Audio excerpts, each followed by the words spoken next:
अच्छा opening throw यहाँ पर नीरज चोपड़ा का और सफेद झंडा आपने ऑफिशियल को लहराते हुए देखा। लीगल थ्रो है और 87.03 he will not do it. Gold medal आ गया है भारत को ट्रैक एंड फील्ड में पहली बार।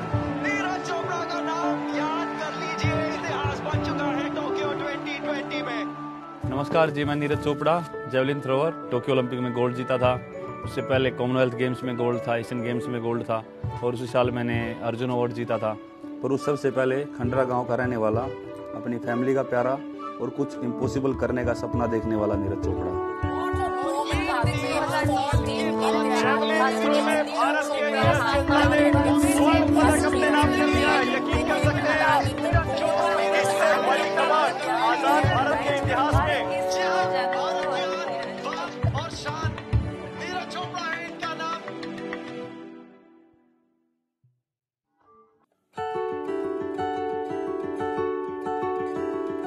तो वैसे तो मतलब गांव में नॉर्मली था नहीं कुछ स्पोर्ट्स का माहौल, वैसे कुछ थोड़ा बहुत कभी क्रिकेट कभी वॉलीबॉल ऐसे खेल लेते थे।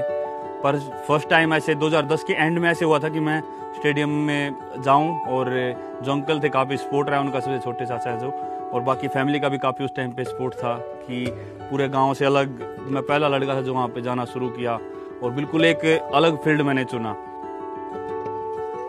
जब मैंने शुरू किया था ग्राउंड पे जाना तो मन में यही बात थी कि यार क्यों कर रहा हूँ मैं ये सब कुछ, किस लिए? अपना आराम से खा रहा था, यहीं पे खेल रहा था, सब कुछ ठीक था, क्योंकि उस टाइम पे पता ही नहीं था कि मैं कर क्यों रहा हूँ, टारगेट ही नहीं था कुछ आगे। हमारा तो माइंड सेट था कि इसको यार कुछ अलग ज़िंदगी देनी है, अपने वाली नहीं रखनी। लेकिन उसका माइंड सेट होने में टाइम लगा। जब तक उसको लगा कि यार अत्याचार हो रहा है, ज़्यादा ही हो रहा है कुछ, तो बेचारा मम्मी पापा को शिकायत करता, वो सुनते नहीं थे। कहते कि यार जो ये कर रहे हैं ना वही है भाई, हम नहीं तेरे लिए बोल सकते। ट्रेनिंग जब शुरू करते हैं, खासकर कि पहले एक वीक या 10-15 दिन, तो वो काफ़ी मुश्किल होता है क्योंकि जब पेन होता है हमको, सुबह उठते हैं और ऐसा मन करता है कि यार ना ही जाएं। तो शरारती नीरज शुरू से ही था। कभी भैंसों में गया तो किसी भैंस की पूंछ आपस में बांध दी, चारा काटने की मशीन थी उसमें कोई शरारत कर दी। तो ये तो एक बाल सुलभ कलाएँ थी उसकी, वो हमेशा करता रहा और उस पर कई बार ज़्यादा कर देता था तो उसकी पिटाई भी होती थी।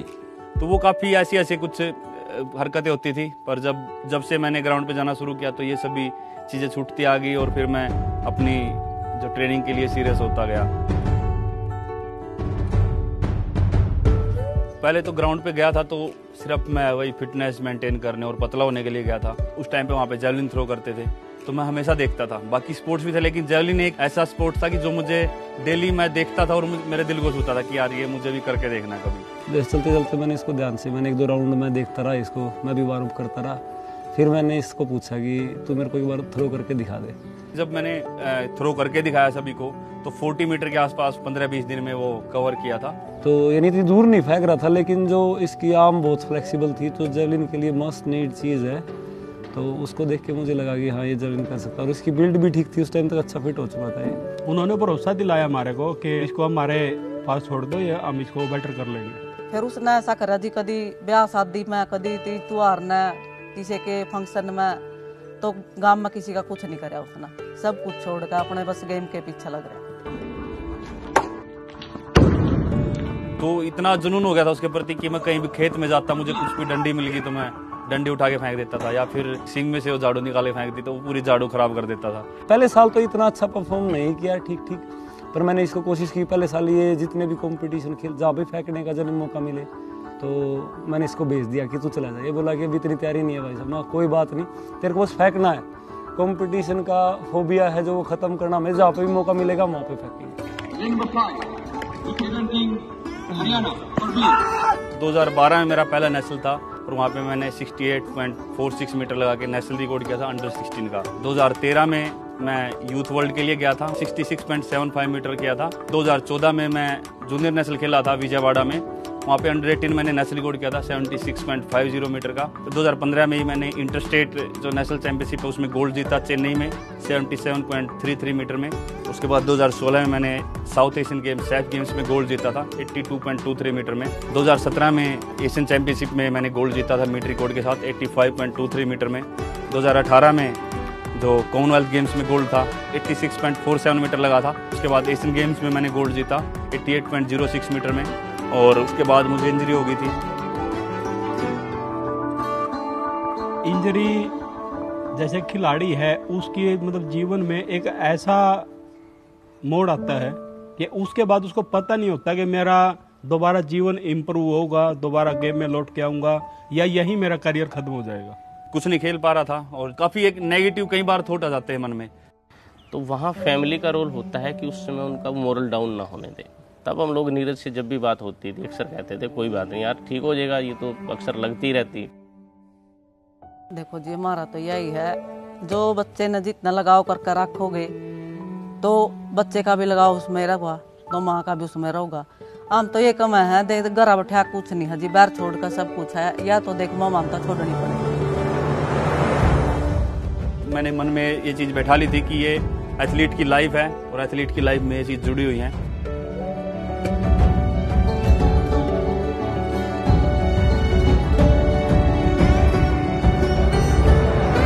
ये चीज़ें सेक्रीफाइस के बिना नहीं मिलती है। बड़ी चीज़ की कीमत के लिए बड़ी ही होती है, हमेशा आपको बड़ा ही सेक्रीफाइस करना पड़ेगा उसके लिए। और नीरज में वो ताकत है सेक्रीफाइस करने की, तो उसने समझा उस चीज़ को, तो आज हमारे लिए देखिए गोल्ड मेडल जीत के आया है। आगे खेला नीरज है, लेकिन पूरे परिवार ने पीछे एक टीम वर्क की तरह काम किया। दिन रात एक ही टारगेट बना लिया, भाई जो कुछ भी है सब कुछ एक बच्चे पे झोंक दो, और परमात्मा ने हमारी सुनी। अभी जो है वो हमारे सफ़र की ना शुरुआत है। हम तो यही चाहते हैं कि कम से कम भी 2 ओलंपिक तक और ये ऐसे ही रिपीट करके अपने को बेटर करें। जब ये टाइटल रिपीट होंगे ना, तब अपने कंट्री, अपने देश के लोगों को एहसास होगा कि यहाँ अपने ही देश में इतना टैलेंट है कि यहाँ इम्पॉसिबल कुछ भी नहीं है। जो हमने कच्ची पक्की गलियां, मिट्टी, कंकर, पत्थर सब हटाए थे, सबको चुन चुन के रास्ता बनाया था, अब जो आने वाली हमारी पीढ़ी है उसको रास्ता बना बनाया मिला, उसको सिर्फ उस ट्रैक पे दौड़ना है। जब जब नीरज ने एक उपलब्धि हासिल की, तब तब हमारे गांव में बच्चों की ग्राउंड पे स्ट्रेंथ बढ़ती गई। आज टोक्यो ओलंपिक के बाद तो ऐसा लगता है कि हर घर से कोई ना कोई बच्चा ना ग्राउंड पे मिलता है। आज 1 मेडल आया है, या ओलंपिक में 7 मेडल आए हैं, इसकी जगह आगे 10 आएंगे, फिर उसके आगे 20 आएंगे। फ्यूचर जनरेशन के लिए मेरा एक ही मैसेज है कि आपको किसी भी चीज़ में इंटरेस्ट है, उसमें चाहे स्पोर्ट्स है, स्टडी है, ई स्पोर्ट्स हैं, या फिर डांसिंग है, सिंगिंग है, आप किसी भी फील्ड में जाओ, अपना मन से खुश हो के उसमें मेहनत करो और आपको ज़रूर उसमें सक्सेस मिलेगी।